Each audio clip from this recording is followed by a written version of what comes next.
हर हर महादेव, ओम नमः शिवाय।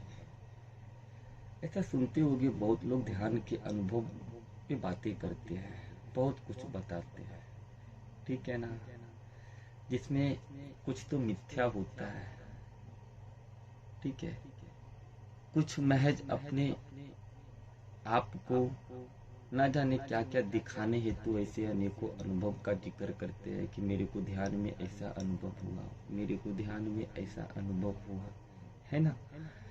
तो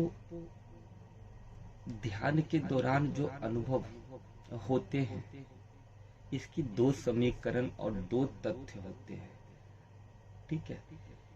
एक अनुभव जो होता है वो कल्पित अनुभव कहलाते हैं, और दूसरा जो अनुभव होता है वो शाश्वत अनुभव कहलाता है, ठीक है। अब हम ये कैसे ज्ञात करें कि ध्यान में जो हमको अनुभव हुआ है या जो अनुभव हो रहा है वो कल्पित है या शाश्वत है। तो इसकी सबसे सरल व्याख्या मैं आपको बताता हूँ। कोई व्यक्ति ध्यान में बैठने से पूर्व, ठीक है ना, किसी अनुभव का पूर्व में ही कल्पना कर लेता है, किसी प्रकाश की, किसी नाद की, है ना, और उसकी कल्पना करने के पश्चात उसी संबंधित विचार रख करके ध्यान में प्रवेश करता है, तो शायद एक दिन में ही उसको उससे संबंधित अनुभव प्राप्त हो जाए, परंतु ये अनुभव शाश्वत नहीं हो सकती है। ये अनुभव केवल और केवल कल्पित अनुभव होती है, ठीक है। ये मन की बाहर के क्षेत्र नहीं होती है। ये अनुभव की कल्पना आप पूर्व में कर चुके हो, उससे संबंधित विचार रख के ही आपने ध्यान में बैठा है, ठीक है।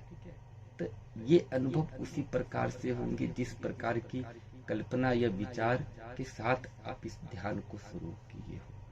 तो इस तरह का जो भी अनुभव होते हैं वो कल्पित अनुभव होता है। अब यहाँ शाश्वत अनुभव की बात करते हैं, ठीक है। अब बिना किसी अनुभव की कल्पना किए, उससे संबंधित विचार का चिंतन किए, अगर केवल और केवल ध्यान करते हो, केवल और केवल ध्यान कर रहे हो, ना तो किसी अनुभव की कल्पना कर रहे हो, ना तो कुछ देखने की चेष्टा कर रहे हो, ना कुछ सुनने की चेष्टा कर रहे हो, और ना कुछ अनुभव करने की कोई प्रयास कर रहे हो, केवल और केवल ध्यान कर रहे हो, तो इस ध्यान के रास्ते में जो अनुभव आपको प्राप्त होंगे वो बिल्कुल शाश्वत अनुभव होंगे, ठीक है। अब दोनों की फर्क क्या है ये तो आप समझ गए। अगर नहीं समझे तो एक बार और समझो।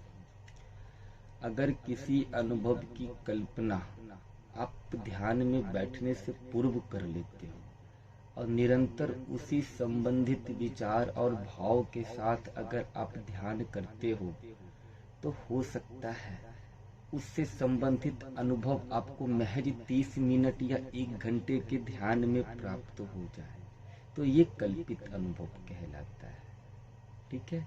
और दूसरा, आप केवल और केवल ध्यान कर रहे हो, ना तो किसी अनुभव की कल्पना किए हो और ना तो किसी अनुभव की भाव और विचार के साथ ध्यान में बैठे हो, हाँ, केवल और केवल ध्यान कर रहे हो।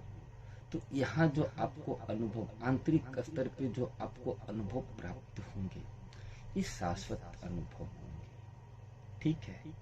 अब देखो, यही दो रास्ते, बिल्कुल दो रास्ते अलग हो गए, दो रास्ते अलग हो गए ना। एक आप जानकर, मानकर, हाँ, उसके स्पेशली उसी के अनुभव हेतु ध्यान में बैठे हो, और एक सिर्फ और सिर्फ ध्यान में बैठे हो। ये दो रास्ते यहाँ से अलग अलग डिवाइड हो गए। एक रास्ते द्वैत की ओर जाती है और दूसरे रास्ते अद्वैत की ओर जाती है, ठीक है।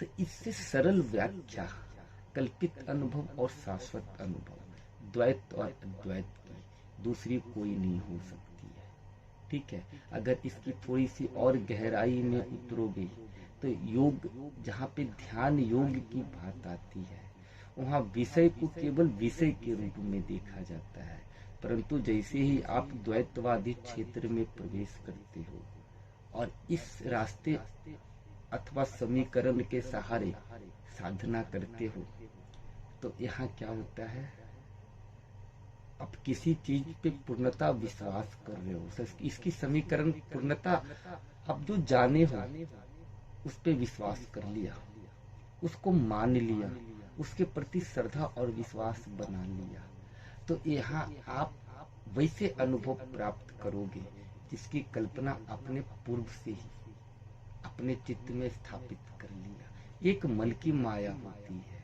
और एक मन से परे की अनुभव होती है। तो जो अनुभव तुमको मन ही दिखा रहा है, अनुभव करवा रहा है, हाँ वो क्या है, वही कल्पित अनुभव है। परंतु एक अनुभव वो है जो आप मन की सीमा से परे जाकर के अनुभव कर रहे हो, ये शाश्वत है। हाँ, और कल्पित अनुभव, आज आपने जो अनुभव प्राप्त किया, कल भी वो अनुभव उसी रूप में प्राप्त हो, ये कोई जरूरी नहीं है। ये कल्पित अनुभव की बातें हैं। परंतु अगर शाश्वत अनुभव, अगर एक बार आपने जिस तत्व को, जिस विषय को अथवा जिस चीज को आंतरिक रूप से अनुभव किया है, वो कभी रूपांतरित नहीं होती है, वो चेतना पटल पे स्थित हो जाती है, स्थिर हो जाती है। ठीक है, इसको और आप दूसरे तरीके से समझो। मान लो कि अभी आप ध्यान में बैठने वाले हो और ध्यान में बैठने से पूर्व आपने किसी नाद अथवा ध्वनि की कल्पना किया, ठीक है, और उस कल्पना के साथ ही आप ध्यान में बैठे हो, और जितना देर ध्यान में बैठे हो निरंतर उसी नाद अथवा कल्पना की विचार, आंतरिक रूप से उसका विचार कर रहे हो, उसी से संबंधित भाव रख रहे हो, तो ये अनुभव आपको 30 से 35 मिनट में प्राप्त हो जाएंगे। ठीक है, वैसे ही आज्ञा चक्र के प्रकाश को आप पहले से कल्पना कर चुके हो कि अभी मैं ध्यान में बैठूंगा तो मुझे आज्ञा चक्र पे इस प्रकार की प्रकाश दिखेगी, या फिर आंतरिक रूप से हमें इस प्रकार की नाद सुनाई देगी। ठीक है, और निरंतर जितना देर भी आप ध्यान में बैठे हो उतना देर इसी कल्पना और इसी विचार के साथ आप ध्यान कर रहे हो, तो मन अथवा चेतना इसकी विस्तार कर देती है, इसी का रूप लेकर के आपको अनुभव करवाने लगती है। परंतु दूसरी चीजें, जो दूसरे रास्ते हैं शाश्वत अनुभव की, यहाँ ऐसा कुछ नहीं होता है। आपके रास्ते केवल और केवल ध्यान करना होता है, ना तो किसी अनुभव की ख्वाहिश करते हो, ना तो किसी अनुभव की कल्पना करते हो, फिर भी यहाँ अनुभव होती है। और यहाँ जो अनुभव हो रही है वो शाश्वत है, वो कभी रूपांतरित नहीं होगी, परंतु एक कल्पित अनुभव हमेशा रूपांतरण की अवस्था में रहती है। ठीक है, आज जो अनुभव हुई है कोई जरूरी नहीं है कल भी हो, कल जो अनुभव हो रही है आपको कोई जरूरी नहीं है कि परसों भी उसी से संबंधित अनुभव हो। परंतु अगर आप शाश्वत अनुभव, एक बार किसी अनुभव को आंतरिक रूप से अनुभव करते हो तो उसकी रूपांतरण नहीं होती है। शाश्वत चीज की कभी रूपांतरण नहीं होती है, रूपांतरण होती है भ्रमित चीज की, कल्पित चीज की। परंतु दोनों का अलग अलग अस्तित्व है, अस्तित्व दोनों की है, दोनों की अस्तित्व है। एक द्वैत सूचक है और एक अद्वैत सूचक है।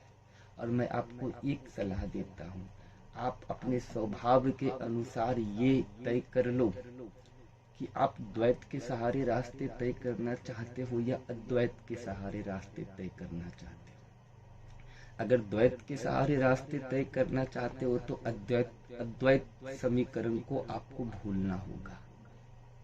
ठीक है, और अगर अद्वैत समीकरण के सहारे आप ध्यान को उपलब्ध होना चाहते हो तो द्वैत समीकरण को पूर्णतः मन से निकालना होगा। यही सिद्धांत अहम ब्रह्मास्मि मैं ही ब्रह्म हूँ। और दूसरी तत्व होती है जहाँ आप ब्रह्म के किसी एक साकार रूप को, अपने से परे किसी रूप को ब्रह्म की संज्ञा दे दिया।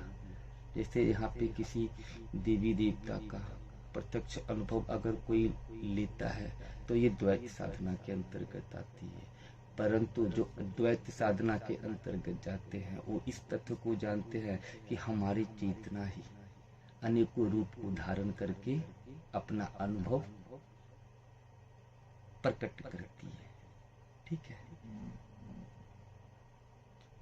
क्लियर? चलो अब मुझे आज्ञा दो। यहाँ बहुत लोगों का कहना था कि अब शॉर्ट वीडियो बनाओ, लॉन्ग वीडियो नहीं बना, तो अब से मैं शॉर्ट ही वीडियो बनाऊंगा। आप समझो नहीं समझो मुझे इससे कोई मतलब नहीं है, परंतु फिर भी मैं कोशिश करूंगा कि सरल शब्दों में इसको समझाऊं और बताऊं और आपको समझने में ज्यादा परेशानी नहीं हो। ठीक है, अब मुझे आज्ञा दें। हर हर महादेव, ओम नमः शिवाय।